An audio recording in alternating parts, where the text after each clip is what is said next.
원체 뜻밖의 충격적인 일이고 또 그날 대전에 내려가서 부모님 뵙고 오니까 더 가슴이 좀 아팠습니다.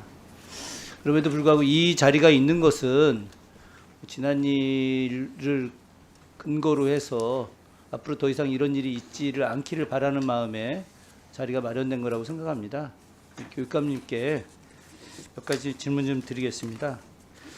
그 휴직 과정, 교사 선생님들의 휴직 과정이 교원이 휴직원 신청하면 교감 선생님이 먼저 검토하시고 교장 선생님께서 휴직자 조서 작성하고 또 교육지원청으로 공문 발송하고 교육지원청에서 인사담당 장학사님, 유초등교육과장, 교육국장 전결로 이제 휴직이 되는 거 아니겠습니까? 네. 맞죠? 네네. 예.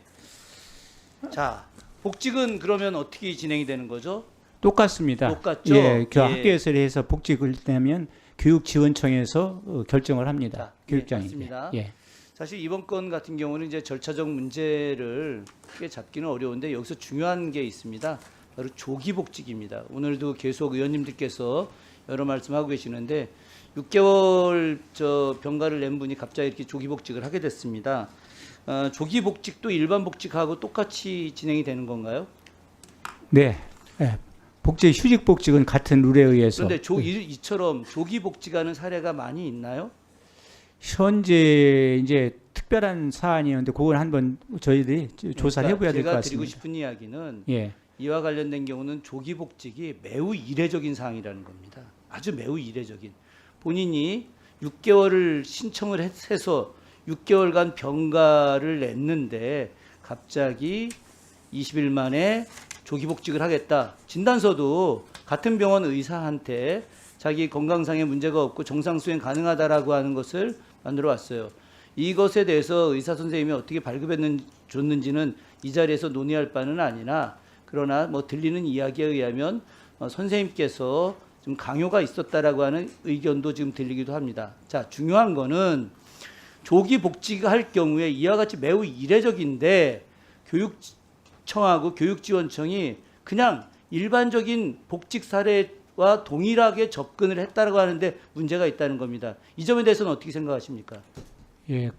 지금 이제 다 아시지만은 우리 초등학교하고 중학교 교육감님 짧게 좀 예, 해주십시오. 예, 그렇습니다. 예.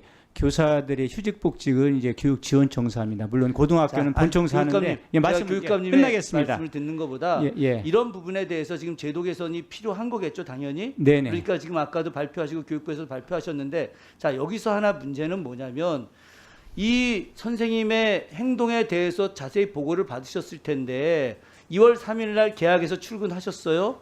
2월 5일 날 본인 컴퓨터를 부셨습니다.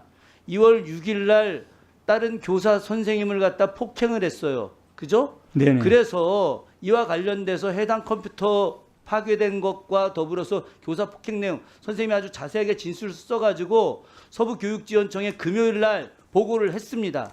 그런데 이날 서부교육지원청에서는 어떠한 반응도 보여주지 않았습니다. 제가 다 확인했습니다. 그 결과가 월요일 날 장학사 2분을 파견해서 실태조사를 한 것으로 되어 있는데 문제는 금요일 날 왜 서부교육지원청이 제대로 대응하지 않았냐는 겁니다. 이 점에 대해서 어떻게 생각하고 계십니까? 그 논의해가지고 아마 제가 볼 때는 유선으로 아마 서로 그 의견을 나눈 거로 아는데 그렇지 않습니다. 아, 저희들이 자세하게 다 들었고요. 당시에 네. 제가 서부교육지원청에 가서 교장 선생님과 교감 선생님들의 말씀을 다 듣고 그때 교육장님도 다 계셨었는데 제가 그날도 그랬습니다. 왜 금요일 날 교육지원청이 제대로 대응하지 않았느냐. 저는 여기서 이때 제대로 만약에 대응을 했었다고 한다면 이런 비극은 안 생길 수 있었다. 중요한 거는 지금 대전교육청에서 이와 관련된 문제에 대해서 너무 통상적이고 일상적으로 대응하는 것이 아니냐. 저는 분명히 그 선생님께서 이상 행동을 좀 아주 강하게 보였거든요.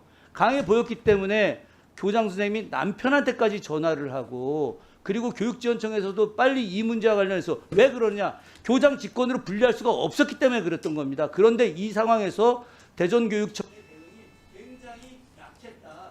이 점 대해서는 저는 제대로 된 감사가 필요하다고 생각을 합니다. 시간이 없기 때문에 더 이상 할 수 없지만 제가 조사한 바에 의하면 여기까지는 제가 말씀드리겠습니다. 네, 알았습니다. 그리고 지금 의원님 말씀하셨던 대로 2월 7일 날에 이제 시교육청에서 서부교육청에 해당 교사 관련 사안을 공유하고 이제 학교를 방문해서 조사할 것과 학교에 모든 것을 안내해 줄 것을 제안했는데 그것이 2월 10일 날 오전에 이루어졌습니다. 앞으로 그런 조치들이 아주 차질 없이 잘 진행되도록 더욱 노력하겠습니다. 네, 그리고 의원님 교육감님께서 지금 교육감님께서 이렇게 말씀을 자꾸 변명 위주로 하시는데요. 그 뭐 그렇게 조치가 이루어졌다 해서 지금 아이가 살아난 게 아니잖아요. 아이는 안타깝게 세상을 떠났지 않습니까? 인정할 부분은 인정하시고요. 네네. 학교 내에서 교사가 칼을 들고 다녔어요. 그거를 제지 못한 그 책임을 갖고 있는 게 대전교육청입니다.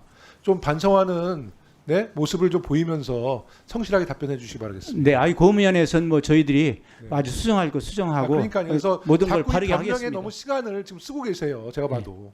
그러지 마시라는 겁니다. 아, 저는 또 설명을 자세히 드리는 거 맞을 네. 것 같아서 설명을 알겠습니다. 드리는 게 예, 길어졌습니다. 네, 제가 김지영 의원님 그 지적하는 그 사항에 대해서 지금 우리 교육부가 대전교육청 감사를 지금 나가 있습니다. 그래서 그 부분은 좀 철저히 챙겨서 감사하도록 하겠습니다. 네.